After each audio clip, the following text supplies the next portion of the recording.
Femap version 2022.1 includes several enhancements to its user interface. One of these enhancements is the ability to evaluate groups from within the Model Info Pane. In this example, the elements on the surfaces of the bracket are assigned to the group. If the surfaces are meshed or the mesh is updated, you simply right-click the group in the Model Info Pane and select Evaluate from the menu. Once the view is refreshed, the evaluated group is displayed.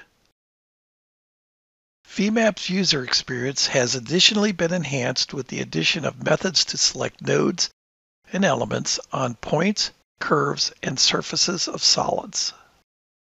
Methods have been added for selecting nodes on points of solid, on curves of solid, and on surfaces of solid in the Entity Selection dialog box.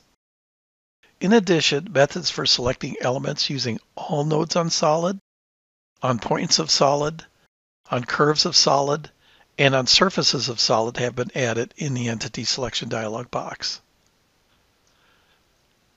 For groups, you can add rules using the new node and element entity selection methods.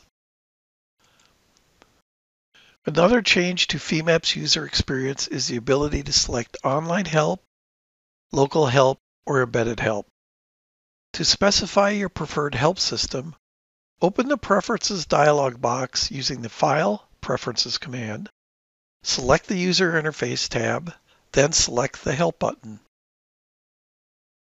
In the Help Options dialog box, select the help type, and for local help, specify the address of the local help server. The local help server is installed by installing the Siemens Help Server application. Activate help within a Femap session, you still press the F1 function key. With the version 2022.1 release, the Entity Display Toolbar has been enhanced to include toggling of labels. In this example, to toggle on node labels, click the View Entity Labels toggle on the Entity Display Toolbar, then click the View Nodes toggle icon.